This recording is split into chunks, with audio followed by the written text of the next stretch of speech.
Hello everyone. Today we are filming the final episode of season 1 of Real Love, Real Connections. And today we're interviewing TheSicars. Let's give it up for TheSicars. Yay!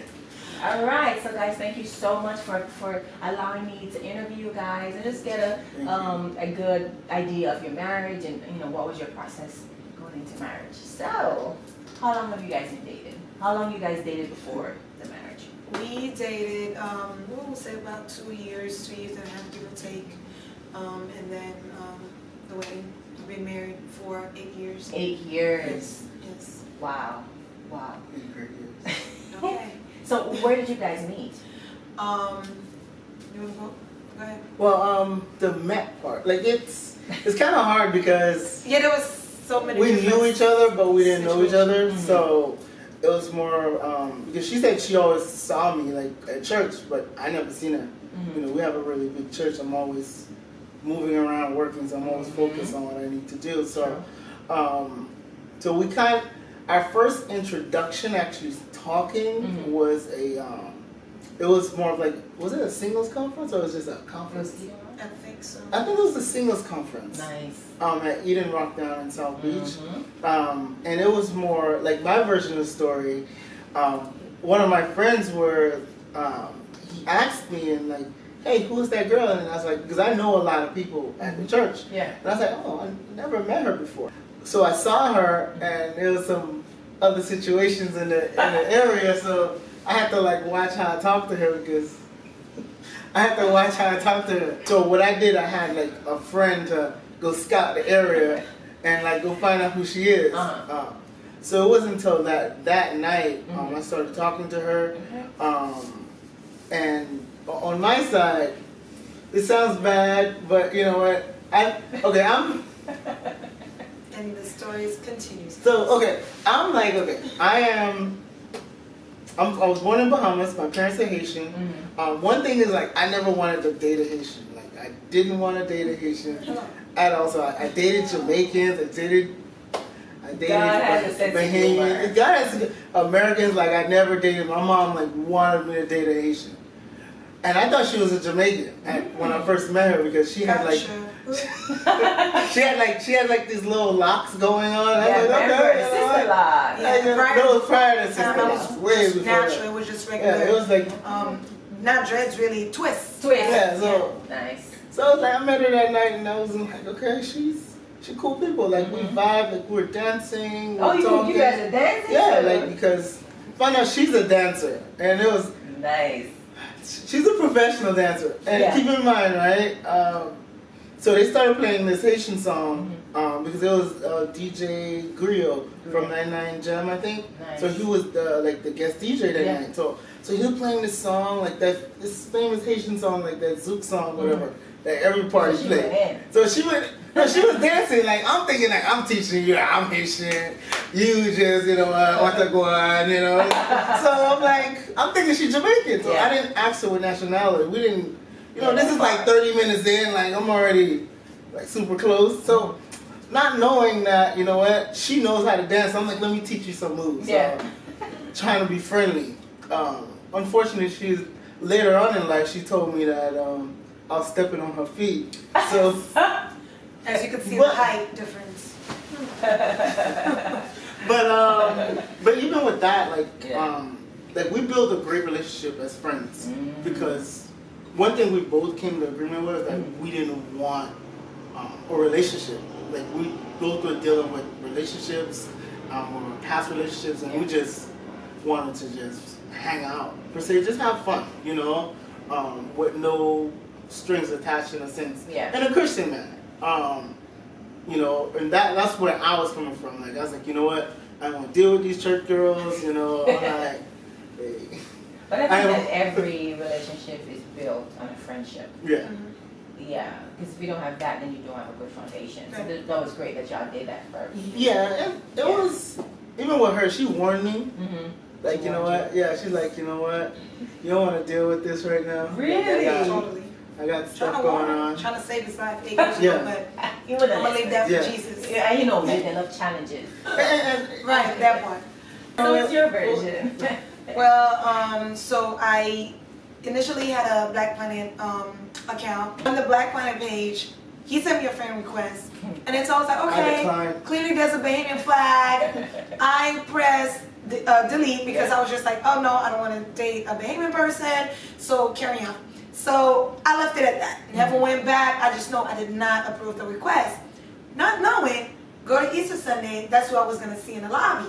So I went to the church, and then I just saw this guy with this black suit, red shirt, remember everything. And he had braces at the time. And he was passing out flyers. Wow. So I'm thinking in my head, he must be an usher or something. Yeah. Wow. So then I walked in, and then this person, he didn't say hi to me, but I saw him like, he was like the second or the third person there. So then I was just like, oh, he's pretty happy, you know, coming to a church. So I'm just like, okay. Short story, long story short. So after, you know, I kind of introduced myself to him, and then so I just knew that he was gonna call, but never like thought we were gonna be boyfriend and girlfriend. I was just broadly just being friends. Yeah. So more and more, I was going to the Faith Center and became a member, and then I found out he was an actual member of the Faith Center. Mm-hmm. He had been going there for a while. So from there, I just went on to church, but he lived in Fort Lauderdale. I lived in Boynton, so it was a stretch for me more so. And then, you know, he was what? How old were you? Like 27 at the time? Yeah, that's what I meant. 27. 27. Yeah, 27. So, but you know, Mr. Fast Man over there to my son, Jesus told him I was gonna be his wife.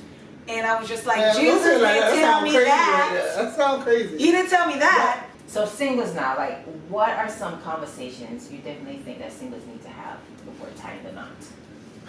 Some conversation. I think it's, like she said, the things that you're dealing with, the heart, the issues of the heart. Mm-hmm. You don't necessarily have to get in so much details. Yeah. You want an individual to understand who you are, what you deal with, or what you're dealing with, and if you're ready.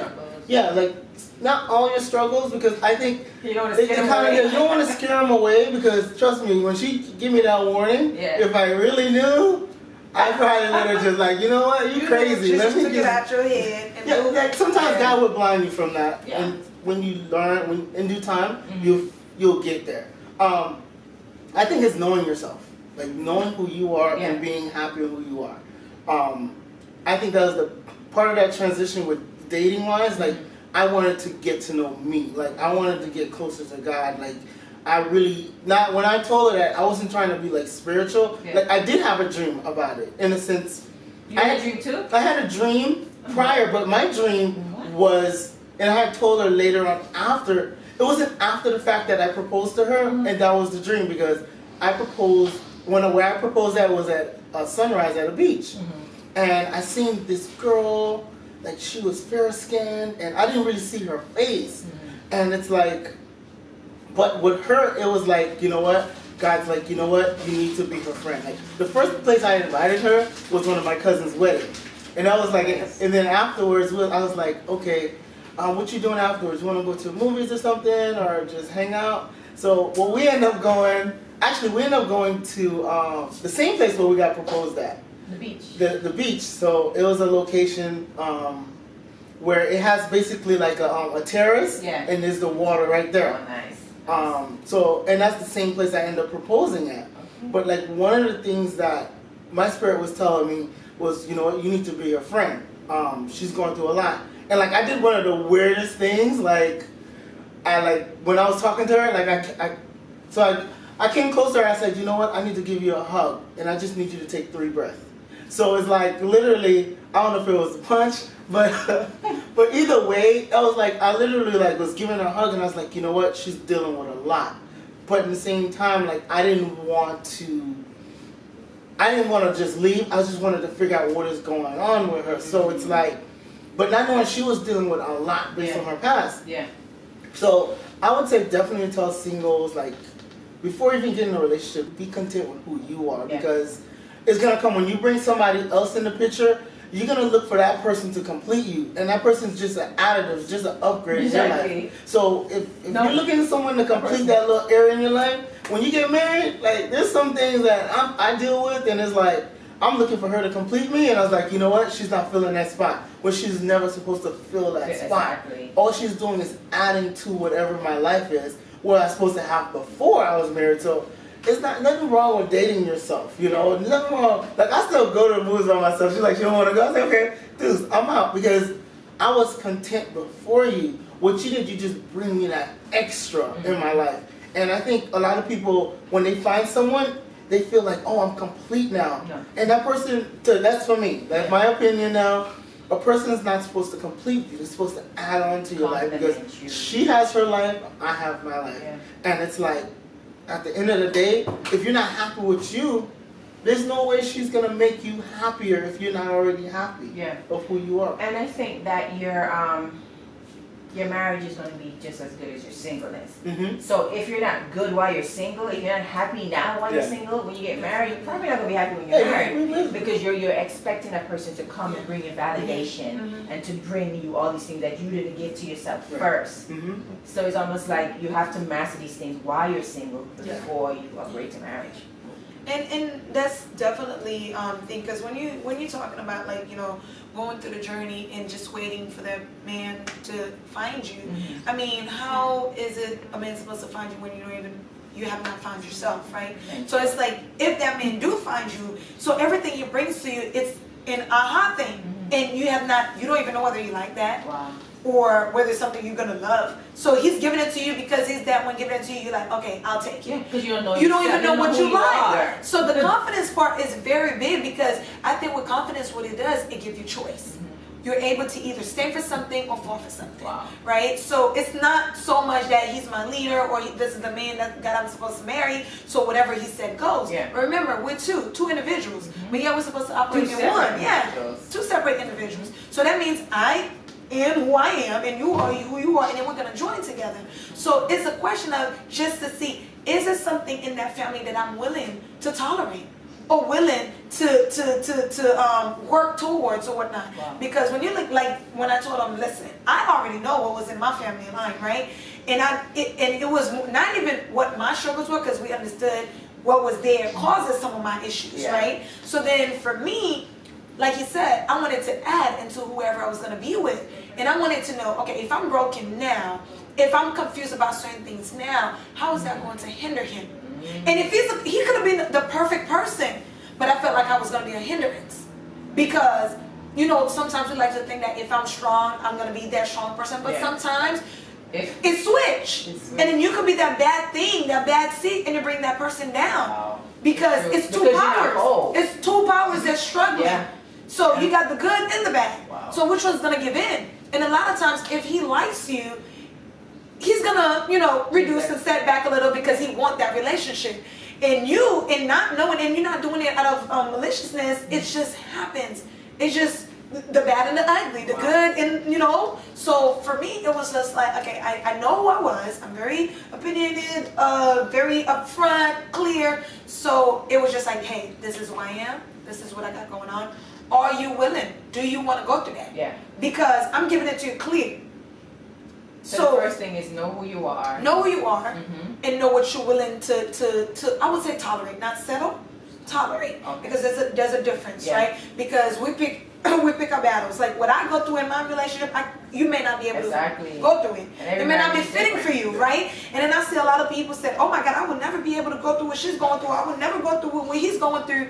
But that's why you're not married to him or such and such, because God knew I was fit, I was suitable for him, and vice versa. So when I'm looking at it on the other end, I'm looking at it, I could never handle with some of what other people deal with. So I feel like with confidence, you have to be sure in who you are. You have to know your history, your background, because that makes you okay. Yeah. Because some stuff you grew up with. Know your truth. Right. Know your truth. You were born into this.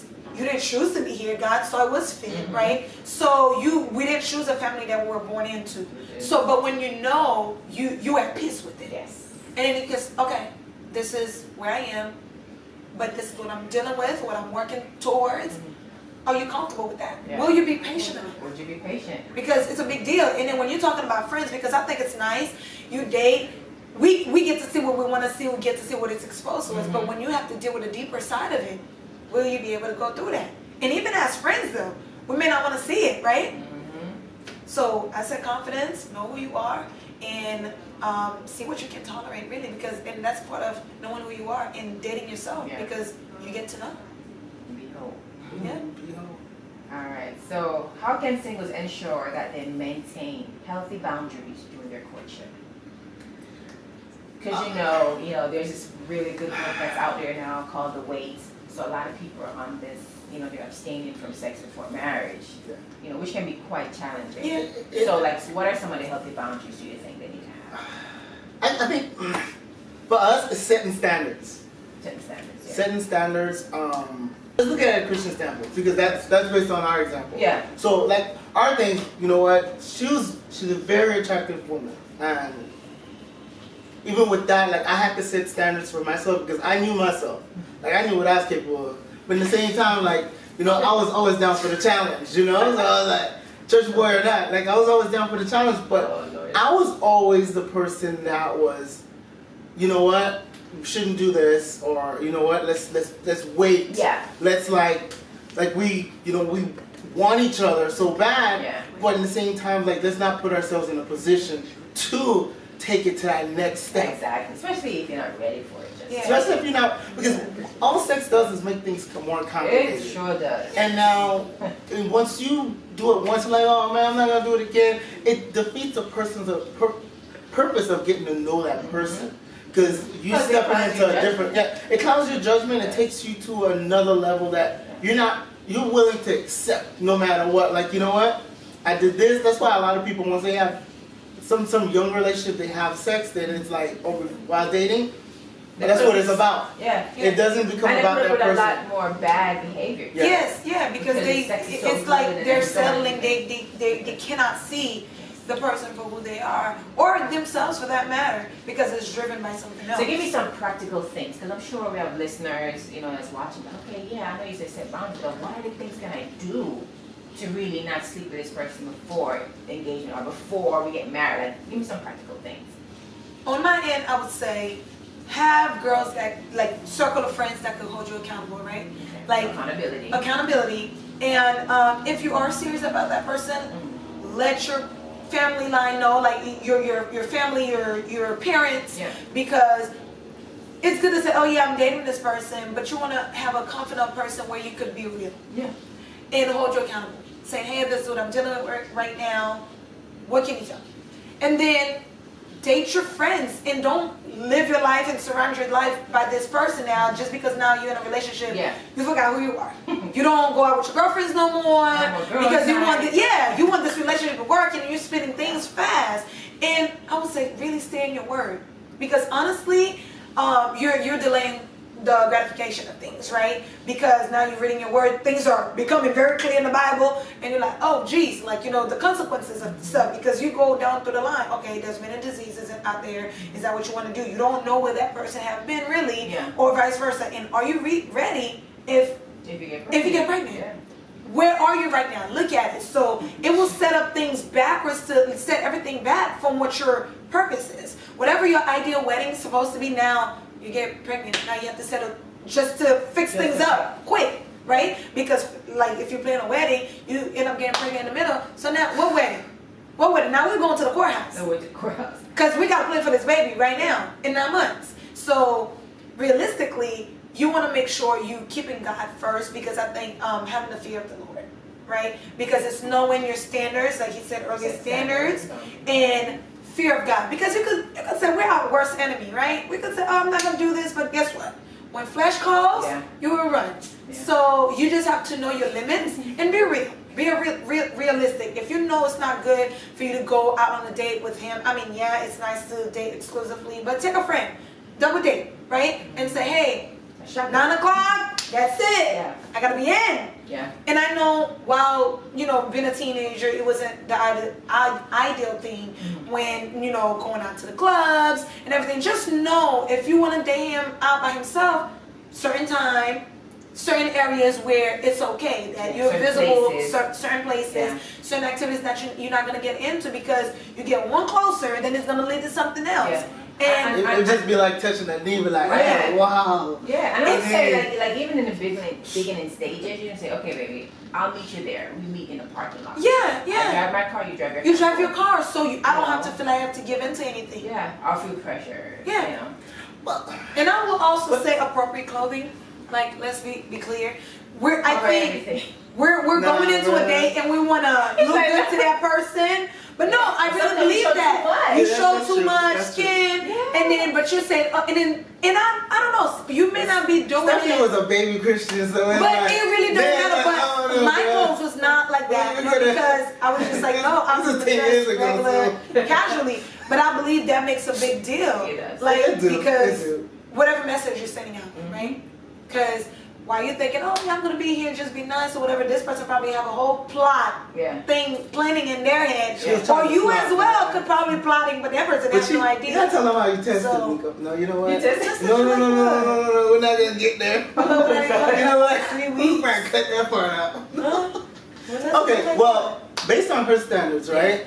I'm just going to be more transparent. So, please she really wanted, I think one of the things that Stephanie didn't want was to just get in a relationship, go straight to sex. Exactly. So she tested she tested me to the extent, and I was like, nope, can't do this. You know what?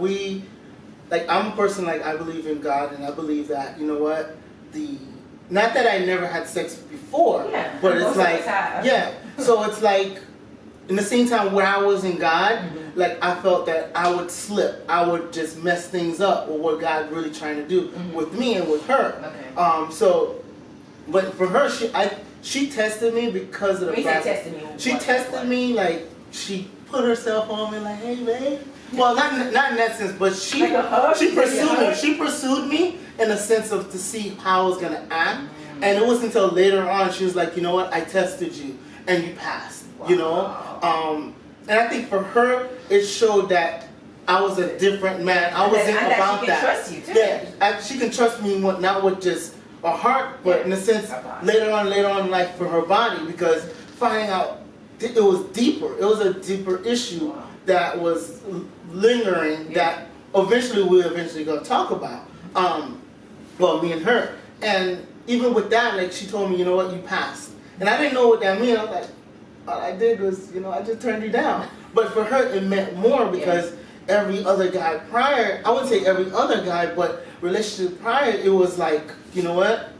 Like, that's what it was about. Yeah, that was your motive at the end of the day. And for me, like, I told her from the beginning, like, I don't want to just date somebody. I don't want to just be your girlfriend. You want to date with intention. My intention, if I'm going to pursue you, I'm pursuing you to marry you. And that was like, the first time we met was hanging by the beach. I told her, and she thought I was crazy, but that was my standards from the beginning.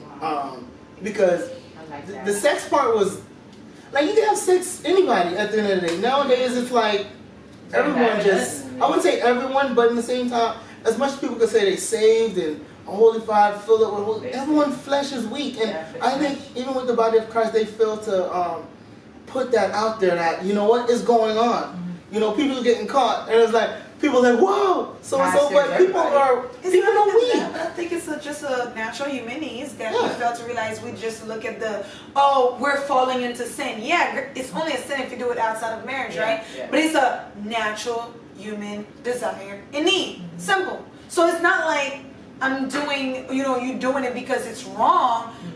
Anybody may want to do it, but is it the appropriate time to do it? So so I think when it comes to the sex topic, the church in the outside world does not have a great way of putting it out there as far as understanding. We're not acknowledging it as a human need. It's not just, oh, I want sex, but the mind is curious to the things that they cannot have. It's out there.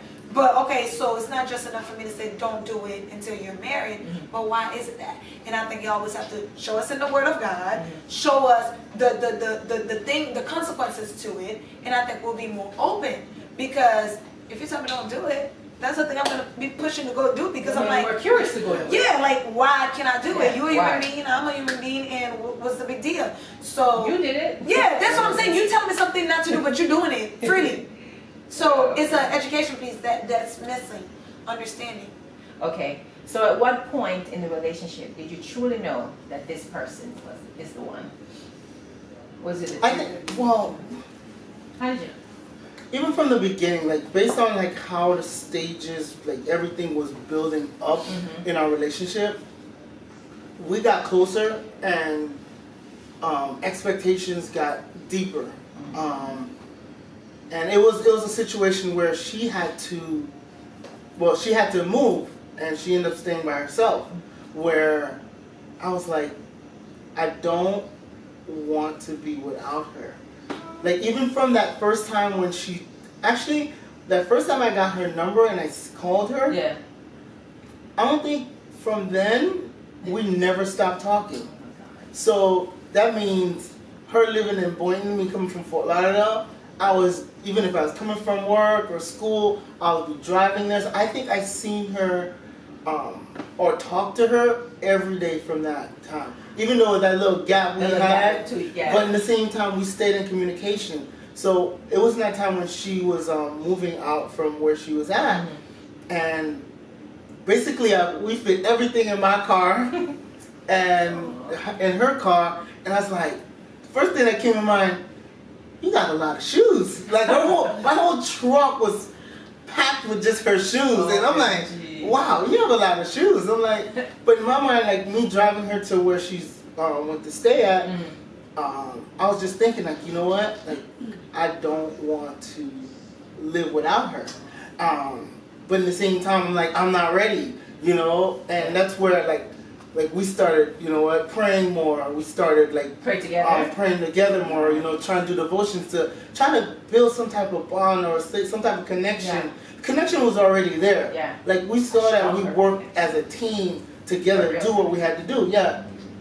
And it's like, but our story, I was telling one of my cousins, and I think a lot of people don't know, like we did everything backwards. Like I married her before I proposed to her, and we did the ceremony last. So it's like everything was not traditional at all. Yeah. Literally, like we celebrate 2 wedding anniversaries because we celebrate the court in February. In October, we celebrate So a lot of people probably know now, like, you know, because a lot of times people will see happy anniversary, like, hold on, you celebrated 2 months ago, but people don't really know the story behind it. And that's another story. And that's a crazy story how the wedding part happened, because we kind of were doing within like a year of being together. Like we kind of was starting to do like marriage counseling, premarital counseling. Love it. And you know, just getting an understanding, because she never like seen what marriage was, and I wanted to instill that. Okay, what's the process? You know, like do you really want this at the end of the day? And for me, just educating myself more. So even with that, like, you know, literally was in the courthouse, and I was like, hey, let's get married. You know. Just like that. And she just looked at me, and you're like, okay. I was like, why? Wow. But then I guess to answer your question, I think that's kind of like it ended up like how or when did I know he was the one? Because again, go back to the dating part. Like, I told God, like, I didn't want to have to be a part in it. Like, you do what you feel like is right. If that's the one you place, then so it will be. Yeah. So at that point, I literally took my hands out of it. Like, if I felt in my spirit that's what God wanted me to do, that's what it was. So a little bit before that time, I just felt safe with him. Like he mentioned before. Like I didn't really have to worry like certain stuff, who and what. So I just felt safe. Apart that he's a pusher, you know, he want what he want.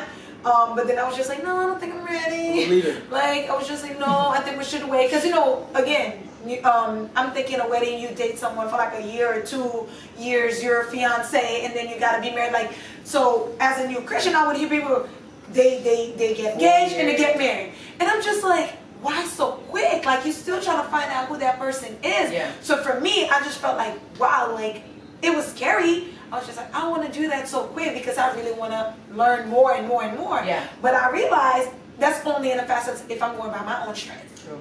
Because it will never be a time or a limit that says, oh yeah, I know him finally, we could get married. So then if anything, that probably will, a lot of stuff, distractions will come in between and will cause us not to be with each other. So then I said, you know what, God, like, and then apart from the dream, they said, well, we're going to get married quick. So when he said, oh, I think we should go, and I was like, no, I don't think so. We should wait a little bit more. And then I was just like, well, I look at all the stuff, like he said, you know, he helped me out when I had to be moved to a new location. So I was just like, okay, he's already doing this stuff. He was just a friend. Where he really didn't have to do none of that because there was no string attached. Like, you know, I could be mean. Yeah, no sex. I could be really mean at times. And I was just like, we were friends, but it's not like he was like my best friend, like the only person in the world. So I was just like, okay, if he's already trusting me in these things and he don't really know me, I don't live near him. And like, so what can he really do if we were to actually be in a relationship and be married? So I just went through that facet and I said, God, I don't know what it is, I don't know what you're doing, but whatever that you're doing, you know, I want to be in it because, you know, sometimes you could get in your mind and you drive yourself from a good thing. Yeah. So then I was just like, okay, overthink things. And I was just like, I don't want to do it by my own strength. If that's your will for me, so it be. And I clearly pray the prayer. And if it's not him, please remove him from the face of the earth. Whatever that would mean. But he kept popping up. So I was just like, okay. So I guess. But you play hard to get big time. I mean, I'm just saying, like, please remove him. But he stuck around. So I was like, I guess that's it. He stuck around because he's the one. Yeah. So I mean, in the beginning, like I always told him, like, you know, we were friends. And the fact that I noticed certain things that you would do for me openly that some of my family would not even do. Right. And even, guys that I've dated or been in a relationship with, like, they would not even ask to do. So then I was just like, okay, to me, that was just a different level of dating. Yeah. One thing with guys is about putting that trust, giving a woman your heart. A man give you everything. I can do all those things for you, but giving you my heart was like one of the hardest things. And it's like, once I understand that you truly the one, then I was like, here you go. Because a guy will give you everything, but they won't give you that heart. You won't get that heart. So true. Especially if you're not the one. Especially if you're not the one. You get everything. You take you to church, fly you out, to your cars.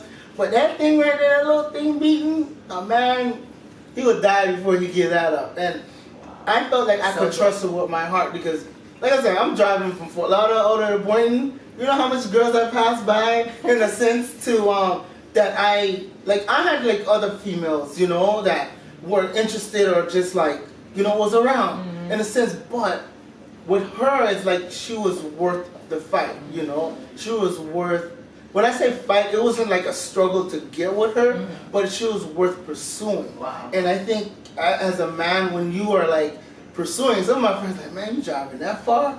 Just for one girl? I'm like, hey man, you know what? It's just like kicking it, you know? And sometimes we just used to just hang out and just talk about life, you know? And it's like dreams and, you know, what we want to do.